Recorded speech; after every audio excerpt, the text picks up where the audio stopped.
Hello again, fight fans. Welcome back to Montero Unboxing's year-end awards. Let's get right into it with Prospect of the Year in 2017.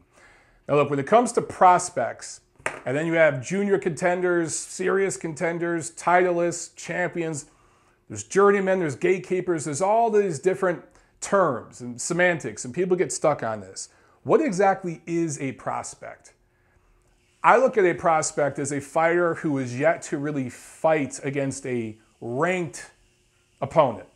A guy who still hasn't really challenged himself, isn't really fighting 10 rounders or, that level of fights yet. A guy who's still developing, who's still crude, who's still very, very young. So let's keep that in mind, okay, as I go forward here. And now, this year in 2017, we had several prospects graduate from the prospect level to what I would call junior contenders or baby contenders, guys that are pretty much almost ready to challenge for a title. An example of that would be Diego De La Hoya. He was really a prospect still in 2016, but this year he had 5 fights.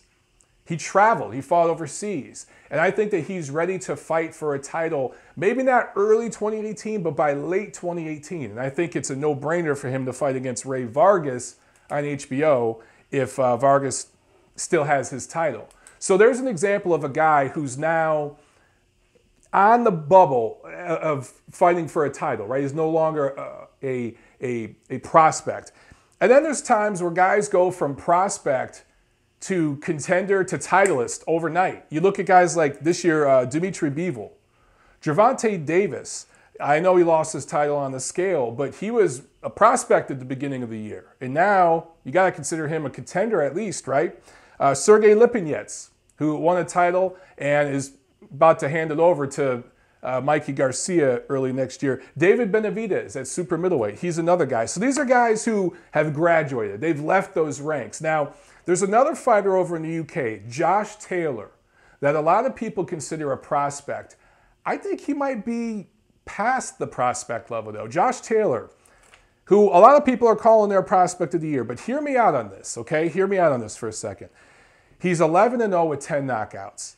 140-pounder, 26 years old, a little advanced in age for a prospect, a 5'10" southpaw, good amateur career, 2012 Olympian.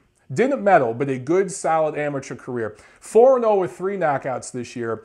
But it's who he fought in his last 2 fights, I think, that really has him past the prospect level, in my opinion. And he's a baby contender. He fought O'Hara Davies. Remember that? Now, that was a fight between 2 prospects.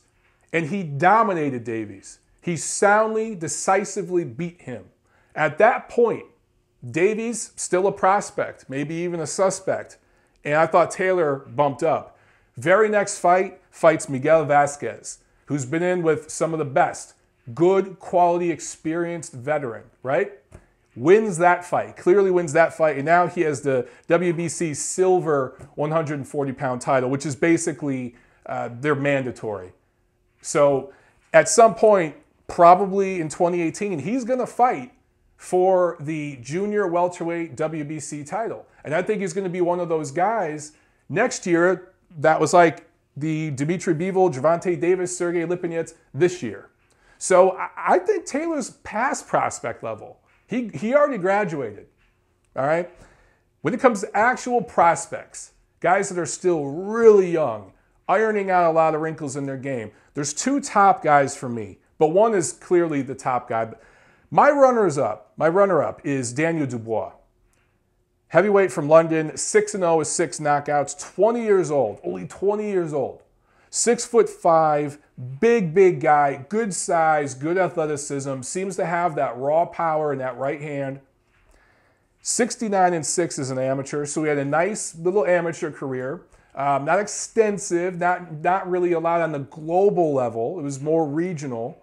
But he does have a little bit of amateur pedigree, which I like. But there's a lot this guy needs to work on. Very, very, very raw. So the biggest challenge for his team this year, 2018, is getting him rounds. Most of his fights go about a round. They get him rounds. They get him in there with opponents that can give him some things to work on. That's what I want to see from him in 2018. The prospect that I feel is a little bit above him and has more of an amateur career and has done more so far as a pro, and he's younger, believe it or not, is Ryan Kingery Garcia. 13-0 with 12 knockouts, Los Angeles-based 130-pounder, only 19 years old, man. And he's 5'10", fighting at 130 pounds. Now, he's only 19, so obviously he's going to settle maybe around 140 or so, and it'll be interesting to see if he carries power up with him. Right now he's got power, but will that power carry as he goes up in weight? He just made his pro debut last June of 2016. So in a year and a half, 13 fights. Fought 6 times this year, scored 6 knockouts. A lot of people don't know this about Ryan Garcia. They just think he's another pro with, a big knockout streak over hand-selected, opponents by his promoter to build up a marketing thing here. This guy had an amateur record of 215-15. 230 amateur fights. So this kid has plenty of amateur pedigree, plenty of experience. The same issue with him, though, with Daniel Dubois. Golden Boy Promotions needs to get him rounds. He didn't fight many rounds this year. 6 fights, looked great, scored knockouts, highlight reel knockouts. Looked really, really great for TV, building some buzz. Got to get some rounds in and work on some stuff in the pro game. He's much further along in terms of craft than Daniel Dubois, but he's going to be fighting in a much more competitive division.